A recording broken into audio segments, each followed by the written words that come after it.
Respected Dr. Tarannum Khan, distinguished Chief Judicial Magistrate of my native place Rohtak, respected Professor Dr. Preet Singh, who has been working in the legal field since long, holding different positions in university and law school run by the University of MD University. My dear friend Satyendra Dayaji, who has asked me to be here, and other teachers, students coming from different parts. I am delighted to be associated with this second intra-college client counseling quest organized by MERI Professional and Law Institute in this remote area. I am happy that teams from different parts of not only of Haryana but other parts of the country have joined this quest. This is a welcome step so that the students can become successful lawyer. Rightly observed by Dr. Singh that first of all, you should get the client. And it is very difficult in this competition. Now today we have in India about 30 lakh lawyers. Although all are not practicing, if all would have been practicing to his legal years, kindly don't go to that lawyer. He is a fool, he has spoiled my case. And if you have successfully pleaded his case, then he has a confidence. At deathbed, he will say, my son, if you have any legal problem, that lawyer is very good. Go to him. So these are the little tips.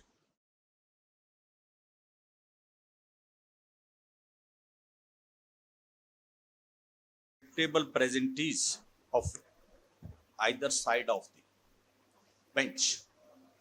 I, V.S. Rathi advocate, I am practicing at Rohtak. I hope there must be final year students in this hall. And I want to specifically address them. This profession is a very serious aspect. Don't take it so lightly. And the bad and the worst part of this, we think we do not need any study. But this is the wrong concept. The lawyer at one stage has to read more than a doctor. You have to read at least 3 to 6 hours per day if you want to be updated. I at this age more than 4 hours after 6 p.m. Always, even on Sunday, about 10 hours. I can compete in study with any student of 12th class. So don't take it so easy, just you wear it and you will attend the cases. Now the question of the counseling. As per my experience, the counseling and the concept are different. My concept is that we must stick to the truth. There is no need to tell lies to the client. We don't need to convince him through any lies. Convincing power is here with your knowledge. If you have the knowledge of your subject, you will convince the client. You can assure him the near about result. You cannot tell him because a third person has to decide. Your case may be correct, but the third person is not admitting. He might have been some other experience. But you can guess a very simple way. If any client approaches you, then listen him. And both the clients are a bit aggressive. and both of the consuls handled them very peacefully, very good. Otherwise, in general, clients, we do not allow them to be so aggressive. Second is, when you understand his case, then you must take a pause and think where his case falls. First, civil, criminal. Then the law which can assist your client. And then the results of that law. If it is a criminal offense, is it bailable, non-bailable? The sections which applicable and the punishment and the evidence. If it is civil, you have to bear in mind the first, whether it hit by limitation, yes or no. Whether it will hit by any contractual law, any injunction law, any commercial law. First you have to sort out one by one where you have to go. Then again you summarize. I will take 4 minutes to draft a suit for you that will help you in your practicing time as well as in your practical exams. The dispute between the two is this chair belongs to whom? Then how you start? A client contacted you with the request, this is my chair and I want to get it. Then you have to draft the first para, how title derived it. My client, plaintiff, has purchased this chair for so and so consideration from so and so shop, wide receipt number so and so, copy is attached. It will prove the title of that object. That may be a chair, that may be a land, that may be a property, that may be cash, any. The second is how you came into possession. I bought it, I am using it. This chair is placed in my office, in my house, I use it, and I am owner and in possession. The next is the third person, the defendant, the B person, threatened me to snatch my chair, to snatch my property, to dispossess me, to alienate my property, but he has no right. The all remaining 3 paras are legal paras. The value of the chair is so and so, so the court fee is affixed. There is no another litigation is pending with this respect. I am entitled to be declared as owner. The plaintiff may kindly be declared as owner of this chair, and the defendant be restrained from dispossessing me, from snatching me, whatever is your relief from this chair. So the law is very simple. Pleadings are very simple once you got it. My second request is to read out every document from both sides. If a sale deed is produced to you, you must read it from top to bottom, the last word. The back of the sale deed contains Section 60, Presumption of Registration Act. That may be a sale deed, that may be a gift deed, that may be a will. Any document that contains, if registered, then contains presumption of law. That contains the witnesses. So you have to minutely, you can take time. Law does not require the client come and you may draft this. First you have to make your mind. Like revenue records, Jamabandi. It contains almost 13 columns. आप देखेंगे बहुत ही simple है. पहले में जैसे शहरों में मकान नंबर है, ऐसे ही उसमें नंबर है. दूसरे में मालिक का नाम है, तीसरे में ओनर है, चौथे में ऑक्यूपायर है, पोजेशन है, कब्जा है, पांचवे में आपको क्या देना है, छठे में वो किस उसमें पड़ता है, सातवें में टेनेंट है तो उसका कॉलम है कि भाई ये रेंटेड है, आगे आठवें में क्या कंडीशंस हैं रेंट की. तो once you go through those documents, then you will have to decide what aspect. Now again coming to the counseling, the topic today is you must tell the truth whatever your knowledge. There is no place of falsify in our profession. If your case will not be based on true facts, that will not go a long way.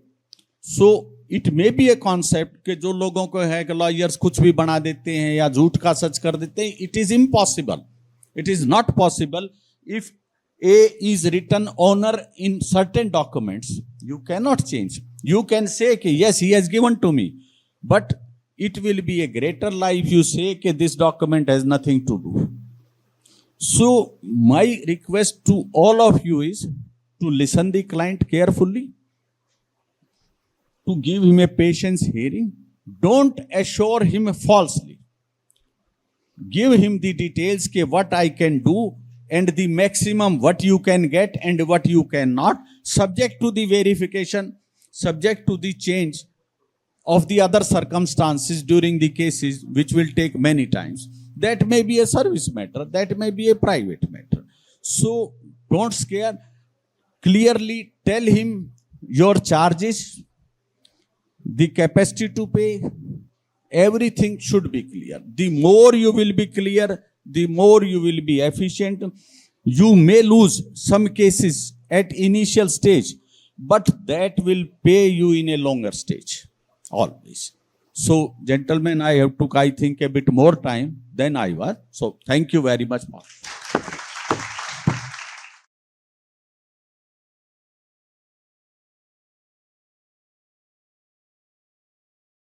At the outset, I would like to thank the institution for giving me this opportunity to join you all and share my thoughts and views. It's always a pleasure spending time over the weekend amongst the busy schedule to interact with young budding minds, and more so today when I compare myself when I was in the law school. Like today we see so much of enthusiasm with whether it is moot court competitions or client counseling, etc. And typically you see most of the competitions are moot courts and client counseling is rare, but it is one of the most important aspect of a lawyer's journey. And whether you are practicing as a lawyer in a law firm, in a chamber, or even if you are taking up any in-house role, ultimately what are you doing in a client counseling? You are negotiating, you are trying to extract information, you are trying to become a trusted advisor of your client, which the within quotes trusted advisor is what you are supposed to be leading, and what Rati sir very rightly pointed out, that don't run after shortcut or like short-term gains. On the contrary, try to be the trusted advisor of your clients, your colleagues, etc., so that you are the go-to person whenever they are in some difficulty. And what at least my seniors have inculcated in me is that integrity, humility, and conviction. These are some of the most important attributes, and in the process, in the rigmarole of earning some speed money, we forget about it. But unlike other professions, what is most important, which is carried along with the glamour quotient, don't just look at the glamour associated with the profession, but there is a lot of responsibility that comes up with it. So what is important is that your reputation should be ironclad and it should be titanium cast, so that nobody can question your credibility in terms of and your integrity, because it just takes one instance or one mistake on your part to demolish years of credibility that you may have built painstakingly. So what is important is that don't compromise on your ethics and your standards, even if it means losing out on some money in the short term. Now, coming back to the competition, it was indeed a great honor and pleasure, and very dramatic and rightly sourced from the client side. And although in practice you may not see such dramatic clients, or some busy lawyers may not entertain also, because it may be eating up on your bandwidth in terms of entertaining as we call it, a nuisance value. I might as well go to the next client and refer the client to somebody else. But having said that, the objective was such to derail the thought process of the council as we understood, and that was very well done. But at the same time, the feedback which I would give in terms of for your future competition is that have a good balance of being dramatic. At the same time, there should be content, and you should also give a fair opportunity for your counsel to react.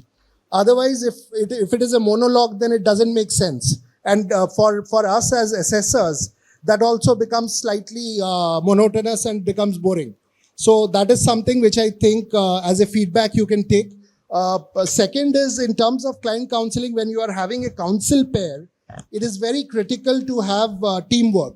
You can't just be a mute spectator. So both the counsels have to take equal participation and role and ensure that the client doesn't become a nuisance for you. While the client is important, and at the same time, don't allow them to overpower you, because they have come to you for your advice. For example, like I'll just give you an example from the media profession, the medicine profession. Now, if I go Google everything, like everything is available, I'll Google everything and go to the doctor.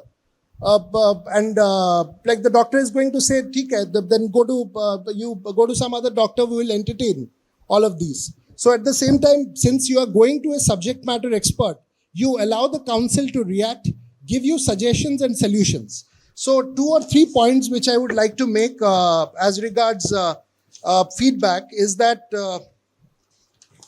have a good balance of drama and content. Second, and be emotional, but not at the cost of compromising on content. Similarly, from the counsel's perspective, don't allow the client to overpower you. Your objective in the first meeting is to extract as much factual information as possible. And in the event the client is trying to digress from the topic, normally in practice, what I do is that the clients are unreliable, they will find fault in you later on in case anything goes wrong. So it is always better to have documentary proof. So you ask them to put it in writing. That is something which we do, and in firms what we do, we ask them to send out an email. So it's always better you can fall back on that email, attach it and send it back to the client to say that this is what you had instructed, and based on that we have acted upon. Because as Rathi sir very rightly pointed out from his own experience, that while the profession is law, but it has to be fact dominating. Like if you are clear and master on the facts, then law will take its own course. So extraction of facts is extremely important.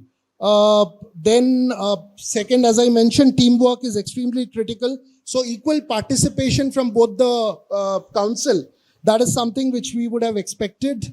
Third is patiently hearing, which I believe both the teams did fairly well. Fourth is, at least personally, I found neither of the parties indicated solutions. So in terms of clear-cut solution, you don't need to read up sections or provisions to the client. They are not interested in that. What is the solution and what is the relief that they are going to get? Whether it is monetary, whether it is imprisonment in the form of a criminal action, whatever it is. And third most important thing is you are not doing charity here. So unless you are doing a matter pro bono, no discussion on fees took place. Neither it was proposed nor it was discussed. So that is something which I would have expected, and that is something it is a must.